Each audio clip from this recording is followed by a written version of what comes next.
Bonjour Eric, bienvenue au Figaro étudiant pour conseiller toujours les élèves de classe préparatoire. Bonjour Sophie. Première question, comment travailler efficacement en classe préparatoire? Alors, il faut savoir qu'on est conduit à être longuement attentif en cours. C'est-à-dire que la présence en cours est très importante en classe préparatoire. Donc le travail à la maison, comme on dit, on a peu de temps pour le faire. L'emploi du temps est extrêmement dense, il n'y a pas forcément des battements, et puis on a des cols à préparer. Enfin, il faut quand même intégrer l'idée que de longues périodes de travail personnel, solitaire, sont à la fois nécessaires. C'est ce qu'on demande aux étudiants, on leur dit il faut travailler par soi-même, et en même temps ils se retrouvent devant une réalité, c'est quand est-ce que je peux travailler, et voilà. Donc si vous voulez avoir l'efficacité, c'est d'abord de réfléchir à ça. Alors, il y a plusieurs conséquences à tirer de ça.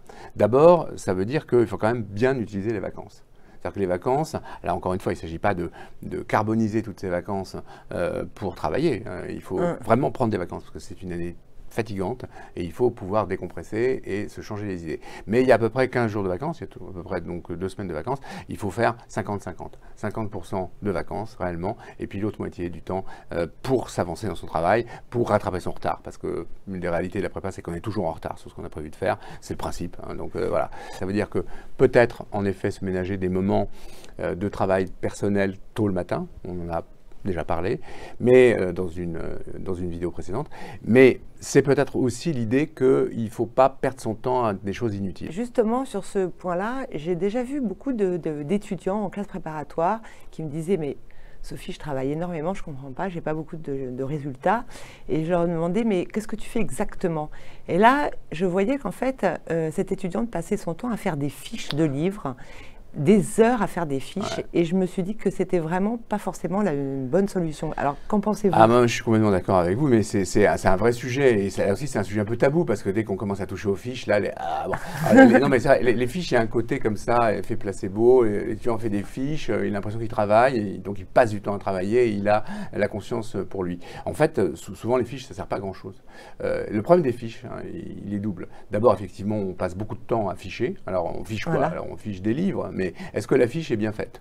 Personne ne va corriger la fiche. Non. Vous imaginez que si vous vous reposez sur des fiches qui sont mal faites, ou des fiches qui ne traduisent pas exactement l'ouvrage, c'est catastrophique. Donc on passe du temps à ficher quelque chose qui ne sera pas corrigé, qui ne sera pas validé. Donc déjà, il y a un risque. Mais admettons qu'on fiche comme un pro, qu'on soit un pro de la fiche, un fisherman. Donc admettons ça. Là, encore une fois, on va passer énormément de temps, alors que le support sur lequel on fiche, il existe. Il suffit de surligner, il suffit d'annoter et de relire ces surlignements. Là, on est quand même dans des moments où on passe beaucoup de temps, et ce temps, on en a besoin pour assimiler les choses. Alors bien sûr, il y a des gens qui disent, en faisant des fiches, j'apprends. Oui, c'est ce qu'on dit en général. Oui, mais alors si la fiche si l'ouvrage qu'on fiche est très important, si la fiche est très dense, est-ce qu'on apprend vraiment? Moi, j'ai connu des étudiants qui fichaient leurs fiches. C'est-à-dire que un jour, je passais dans le CDI, et je vois un de mes étudiants qui était en train de... Il y avait des fiches partout, puis il était en train de continuer à faire des fiches. Mais vous faites quoi? Il me dit, je fiche mes fiches. Il n'y a plus de cesse, quoi. Ça devient presque ubuesque. Non, je pense qu'il faut quand même assumer le fait qu'il y a des supports originaux. Ils sont bien faits. Oui, et puis voilà. Et puis il faut surtout être très attentif en cours. Il faut essayer de mémoriser au fur et à mesure. Mais se mettre à faire des fiches pendant des heures, il y a certainement des choses inévitables. Par exemple, en langue vivante, c'est vrai qu'apprendre par cœur des listes de vocabulaire, c'est nécessaire. Il y a des choses comme ça qui sont nécessaires, qui supposent des supports. Oui, mais c'est vrai qu'il y a déjà des livres de vocabulaire. Voilà, bien sûr. Donc, le mot et l'idée, par exemple, j'ai le souvenir.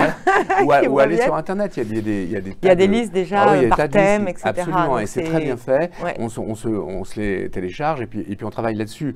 Et puis il y a quand même des textes qui ne peuvent pas être fichés. Enfin, bon, ma discipline, c'est la philo. Enfin, c'est évident que vous n'avez pas fiché un essai de philosophie. Enfin, vous n'avez pas fiché Kant. Donc, voilà, fiche-moi la paix, d'ailleurs, mais fiche-moi la crise de raison pure, c'est un non-sens.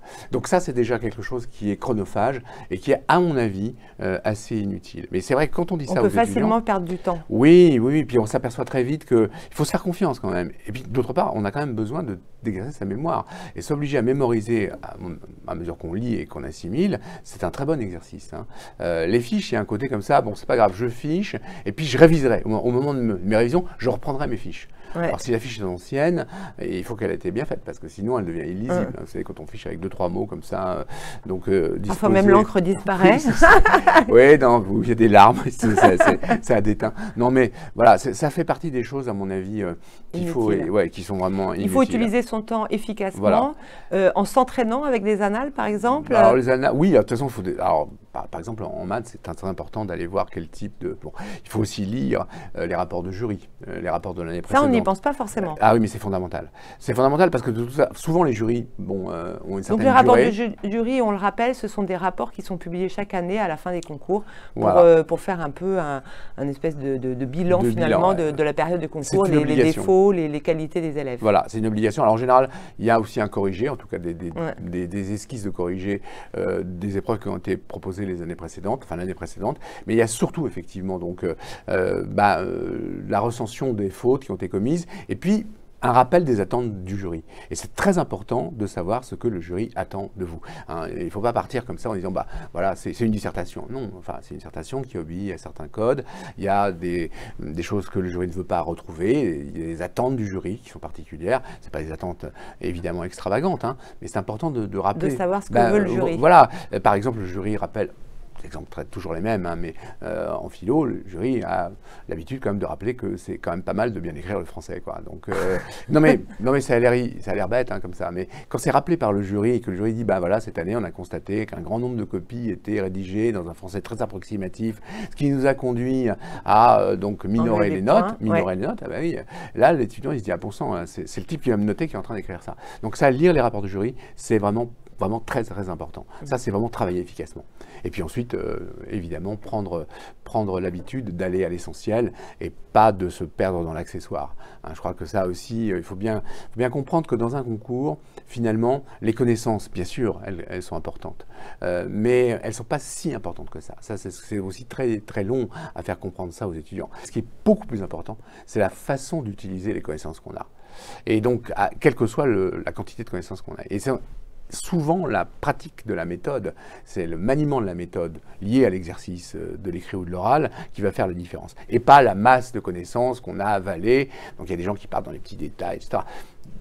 Des disciplines, des concours qui demandent des connaissances très très lourdes, très approfondies, il y en a bien sûr. Je pense par exemple au programme d'histoire à l'ENS, voilà, il faut vraiment rentrer dans le détail. Hein. Bon, mais c'est pas toujours le cas quand même. Donc il faut faire attention, avoir une certaine lucidité, aller à l'essentiel et surtout ne pas trop être perfectionniste.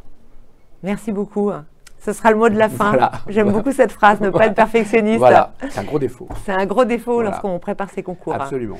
Merci beaucoup et puis je vous souhaite à tous bonne chance pour vos concours. Merci. Merci Au revoir Sophie. Eric. Au revoir.